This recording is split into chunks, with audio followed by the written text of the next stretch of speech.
തിരുകേശ വിവാദത്തിൽ പൊതുപ്രവർത്തകർക്ക് അഭിപ്രായം പറയാമെന്ന് പ്രതിപക്ഷ നേതാവ് വി.എസ്. അച്യുതാനന്ദൻ. ഒരു മതത്തെയും വെറുപ്പിക്കാൻ സിപിഐഎം തയ്യാറല്ല. കാന്തപുരവുമായെല്ലാം കൂടിയാലോചനകളിലൂടെ മതസൗഹാർദ്ദം നിലനിർത്തിക്കൊണ്ട് മുന്നോട്ടു പോകാനാണ് ശ്രമിക്കുന്നതെന്നും വി.എസ്. പറഞ്ഞു. എന്നാൽ മതത്തിൽ ഇടപെടുന്നത് പ്രതിപക്ഷ നേതാവായാലും അംഗീകരിക്കാനാകില്ലെന്ന് കാന്തപുരം എ.പി. അബൂബക്കർ മുസ്ലിയാർ കാസർഗോഡ് പ്രതികരിച്ചു. കാന്തപുരത്തിന്റെ അഭിപ്രായം അദ്ദേഹം പറഞ്ഞു. അദ്ദേഹത്തിന്റെ മതവിഭാഗത്തെ ഏതാണ്ട് ബാധിക്കുമെന്നുള്ള നിലയിൽ. അതുകൊണ്ട് കേരളത്തിലെ ജനങ്ങളുടെ പൗരാവകാശം ഇല്ലാതാകുന്നുണ്ടോ?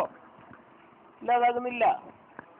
കാന്തപുരമൊക്കെ ആയിട്ട് ഇതേ സംബന്ധിച്ച് പരസ്പരം കൂടിയാലോചിച്ച് മതസൗഹാർദ്ദത്തിൽ അധിഷ്ഠിതമായ ഒരു നയം അംഗീകരിക്കാനാണ് ഞങ്ങൾ ശ്രമിക്കുന്നത്.